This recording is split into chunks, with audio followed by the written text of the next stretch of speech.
Good morning, guys. Brian here. Thanks for tuning in. And today I'm near the mouth of Hickman Creek on Kentucky River.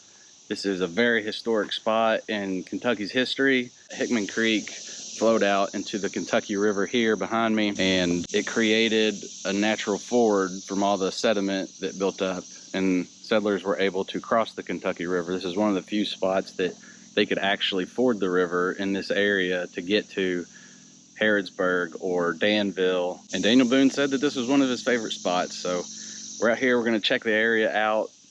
We're gonna go out onto the Kentucky River, and today's gonna be mostly about the scenery, the adventure, and the history, and less about fishing. We got about 18 miles to cover. It's 8 till 9 right now. So come along, let's explore together.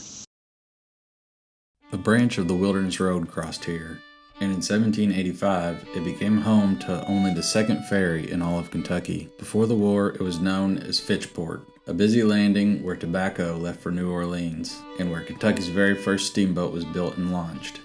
In summer months, showboats tied up here, bringing live entertainment to settlers along the banks. In 1838, a wooden marvel rose over the Kentucky River at the south end of Camp Nelson, the Hickman Bridge. More than 200 feet long, with no mid-channel supports, it stood as the longest single-span cantilever wooden bridge in the nation. Built high above the water to clear the massive timber rafts drifting down from eastern Kentucky, it was, for decades, the only bridge across the Kentucky River in the Palisades, and the only crossing south of Frankfort. By 1863, that isolation made it a target. In late March, Confederate cavalry under Brigadier General John Pegram moved north into central Kentucky, threatening to seize this vital link on the Lexington-Danville Turnpike. Federal commanders knew the bridge could not be lost. Brigadier General Quincy Gilmore was ordered to hold the crossing. For 3 days, from March 28th to March 30th, skirmishes flared around Hickman Bridge. Gilmore positioned 600 mounted infantry on the north bank to guard the train of 150 supply wagons, the lifeline of the Union forces in the region. In a dispatch to Washington, Major General Burnside wrote, "Our forces under the command of General Gilmore attacked the enemy yesterday and drove them from in front of Hickman's Bridge." These small but decisive actions were typical of Kentucky in the months after Perryville and Richmond. Quick, sharp encounters to protect the few strategic crossings still in Union hands. A month after the skirmish, the Army established Camp Nelson on the bluffs above the bridge. Thousands of soldiers, and hundreds of formerly enslaved men seeking freedom, built a vast supply depot protected by earthwork fortifications. From this point on, Hickman Bridge was more than just an engineering feat. It was a guarded lifeline, carrying men, munitions, and the hopes of a divided nation. The bridge endured for nearly a century, until the 1920s, when an overloaded truck headed south from Lexington broke through its floor. It was condemned soon after. Today, only the stone abutments remain, weathered by time and the river's current, silent witnesses to a chapter of Kentucky's past. The Palisades rise like fortress walls, towering cliffs of limestone that trace their origins to a much deeper story in the bedrock. This is part of the Cincinnati Arch, a massive geologic uplift that arcs through Kentucky, Ohio, and Indiana. Here, in central Kentucky, that ancient rise swells into what geologists call the Jessamine Dome. The dome has tilted and exposed layers of limestone that would otherwise be hidden deep underground. As the Kentucky River meanders across its crest, it slices through these layers, revealing sheer rock faces, some over 200 feet high, standing in silent defiance to time and weather. For miles, the Palisades channel the river through a narrow, winding corridor, their walls glowing golden in the morning light and casting long shadows by evening. To boatmen, farmers, and travelers, they've always been a landmark, imposing, immovable, and unmistakable.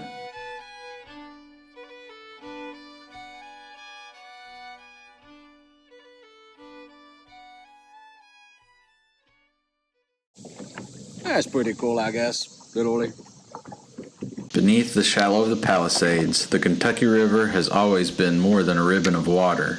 For centuries, it has been a source of life, a provider of food, and a measure of the seasons.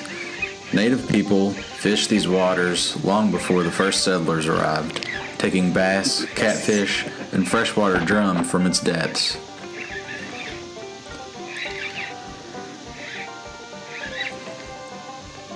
By the 19th century, fishing had become part of the river's daily rhythm. Families lined the banks with cane poles, while larger crews set out in wooden skiffs to run trot lines across the deeper pools. In spring and early summer, the shad and sauger runs drew communities together, neighbors sharing in the work and in the catch. The river's limestone bed and gentle current fostered a rich ecosystem. Smallmouth bass thrived in the rocky shallows, blue and flathead catfish patrolled the deeper holes, and sunfish swarmed in the eddies. Even today, fishermen come here for more than just the fish. They come for the quiet, for the stillness, broken only by the plunk of a baited hook and the soft tap of the current against the bank.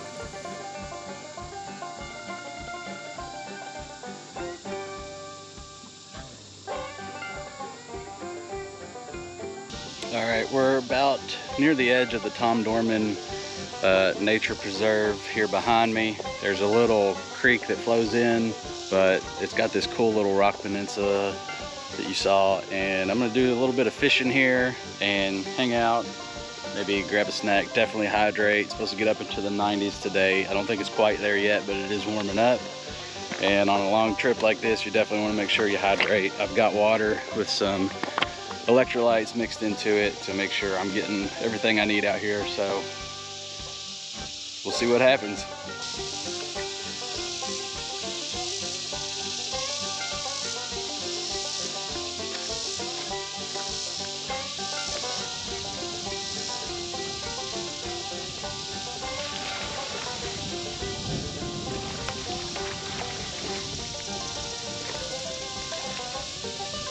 Take that all day long. This is awesome.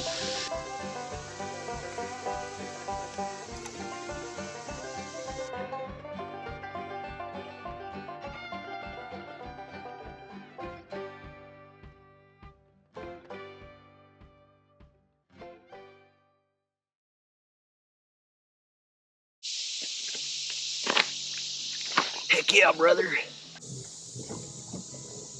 think it's always fun to think about Daniel Boone, Simon Kenton, the Native Americans traipsing through these woods hundreds of years ago, or even canoeing down this same river, very same river. They're taking the exact same path that I am right now. That's fun.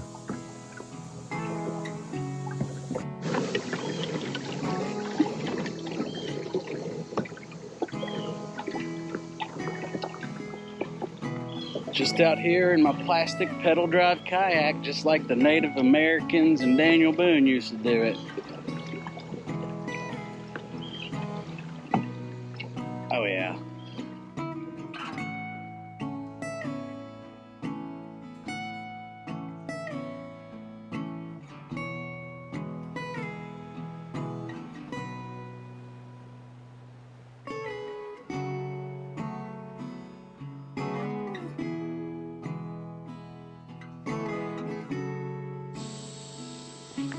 All right, we're hooked in. Oh yeah.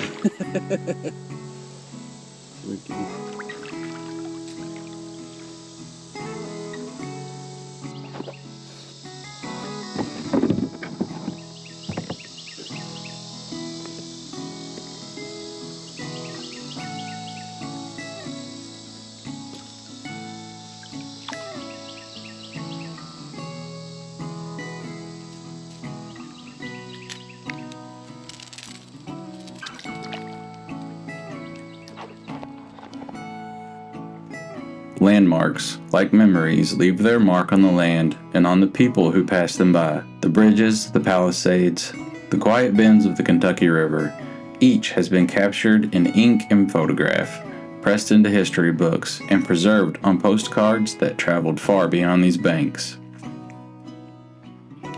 Some of those images are faded now, the colors worn by time, but they carry with them the stories of those who stood where we stand, who watched the same light play across the water.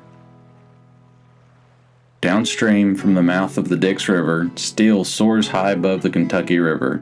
High Bridge, the towering railroad crossing, was once the highest railroad bridge in the world, an engineering marvel that drew visitors from across the country. Today, it still commands the landscape, where nature and engineering meet in a dramatic embrace. In our next journey, we'll explore the history of that towering span and venture up the Dix River to see what stories it holds.